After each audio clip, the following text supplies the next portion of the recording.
बहुत बड़ा करना है तो उसके लिए कैसी सोच चाहिए होती है, या वो आइडियाज आते कहां से हैं।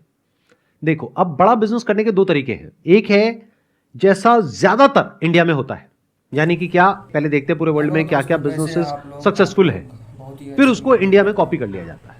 इस तरीके हमारे में यूट्यूब दिक्कत यह है चैनल कि पे आप सभी ये का स्वागत है। कहने के लिए तो बड़ा हो जाता विद है, लाइफ बट एक्चुअल स्टडी में बड़ा योगा। नहीं है, और क्योंकि ये आप सिर्फ लोग इंडिया मुझे तक यूट्यूब पे सीमित रहता सपोर्ट है। कीजिए। मेरा ग्लोबली हम उनसे यूट्यूब कॉम्पीट नहीं कर चैनल सकते, क्योंकि जिसकी हम जो कॉपी है कर रहे हैं इस बार वो हमसे बहुत बड़ा मोनेटाइज है, हो जाएगा, और तो हम उसके ऐसा बनने काफ़ी की जल्दी कोशिश तो कर आप सकते लोगों हैं, से लेकिन उससे मिलेंगे। कभी एक कॉम्पीट नहीं कर सब्सक्राइब और सकते। एक और फिर जब वो शेयर खुद कीजिए इंडिया में मेरे आता भाई। है, वो उम्मीद करता प्लेयर हूँ कि इस बार जो जिसके है हमने काफ़ी कॉपी करके इंडिया में एक बेहतरीन बिजनेस मॉडल खड़ा किया, और साथ तो ही उसके साथ आप पास लोगों में के इतना साथ पैसा एक होता है बात और करना इतना चाहते थे एक्सपीरियंस होता है और वो कि इतना अभी इवॉल्व हो चुका वीडियो होता है लगाए थे कि वो आ करके मतलब यूट्यूब बड़ी चैनल जल्दी पे मार्केट को जो कैप्चर है कर लेता है। किसी का वीडियो फ्लॉप हो तो मैं जब जाता है, बड़े बिजनेस की बात कॉपीराइट कर रहा हूं तो प्रॉब्लम मैं का बात कर रहा हूं क्योंकि एक ऐसे उसी बिजनेस की प्रॉब्लम जो में मेरा इंडिया से शुरू होगा यूट्यूब चैनल और फ्लॉप पूरे हो वर्ल्ड चुका को है। कैप्चर किसी करेगा। का आप लोग जो है ना यूट्यूब अब ये का बिजनेस मॉडल आया खेती कहां मत से? कीजिए।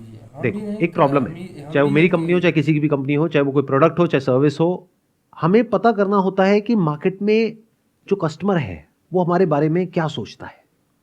उसी के अकॉर्डिंग नए प्रोडक्ट्स लॉन्च किए जाते हैं, उसी के अकॉर्डिंग एग्जिस्टिंग प्रोडक्ट्स में चेंजेस करे जाते हैं, उसी के अकॉर्डिंग प्राइसेस में चेंजेस होने चाहिए। और हमें सिर्फ ये नहीं समझना कि हमारे प्रोडक्ट और सर्विस में क्या सही हो रहा है, हमें ये भी समझना पड़ेगा जो हमारे कॉम्पिटिटर्स हैं उसमें क्या सही हो रहा है और क्या गलत हो रहा है। ये प्रॉब्लम हमने भी फेस करी अभी कुछ साल पहले, जब हमारे बिजनेस में थोड़ा सा डाउनफॉल आया, तो फिर हमने क्या किया, अपनी पूरी टीम को भेजा इंडिया के अलग अलग पार्ट्स में हमारे जितने भी कस्टमर्स हैं उनसे मिलने के लिए। वो पर्सनली गए, उनसे मिले, जा करके समझा, फिर उसकी हमने पूरी एक रिपोर्ट तैयार करी। इस पूरी प्रोसेस में 3 महीने लग गए और फिर जाकर के मेरे को क्लैरिटी आई कि एग्जैक्टली प्रॉब्लम हो क्या रही है, क्योंकि जैसा हम सोचते हैं प्रॉब्लम है और जो एक्चुअल में होती है उसमें जमीन आसमान का फर्क होता है। एक होती है ग्राउंड रियलिटी, एक है जैसा एक बिजनेस ओनर को लग रहा होता है। तो ग्राउंड रियलिटी हमारे सामने आई जब ये पूरी एक्सरसाइज हुई, जब पूरे इंडिया में अलग अलग लोग गए, हमारी टीम के अलग अलग कस्टमर्स से मिले, और फिर समझ आया कि अच्छा ये पैटर्न है कि 100 में से 50 कस्टमर्स बोल रहे हैं ये प्रॉब्लम है, जिसके बारे में हमने सोचा ही नहीं, हम तो कहीं और ही काम कर रहे थे। 20 ने बोला ये प्रॉब्लम है, 10 ने बोला ये प्रॉब्लम है, 5 ने बोला ये प्रॉब्लम है, तो ये टॉप 4 हमारी प्रॉब्लम्स है जिसका हमको सोल्यूशन निकालना है। वो हमने किया और बिजनेस ग्रो करने लग गया।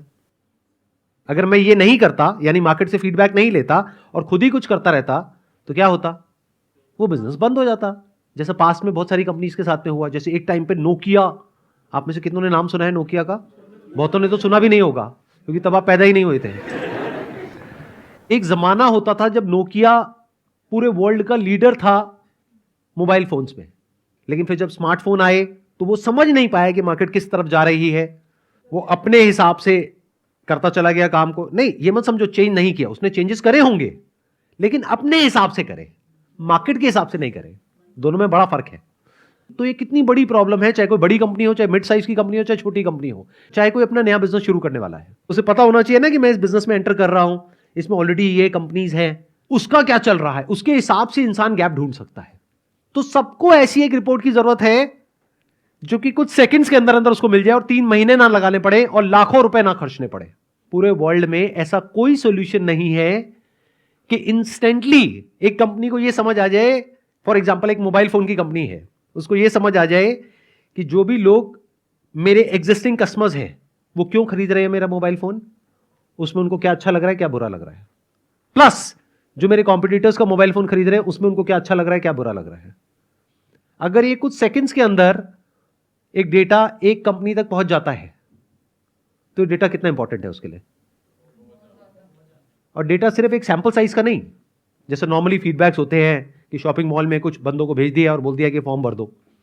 बहुत बार तो वो जो पर्सन होता है वो खुद ही फॉर्म भर के आगे सबमिट कर देता है उल्टे पुल्टे साइन करके कि लो जी हो गया फीडबैक। अभी it's like hitting in the dark, बिना डेटा के या विद लिमिटेड डेटा के। मतलब अभी कंपनीज कैसे एक्ट करती है, based upon what they think, what their people think, which is very different from what the market think. चलो मैं आपसे पूछता हूं, आप सब कंज्यूमर्स हो किसी ना किसी प्रोडक्ट के, किसी ना किसी सर्विस के, क्या आप सारे प्रोडक्ट से सारे सर्विसेज से सेटिस्फाइड हो? नहीं हो।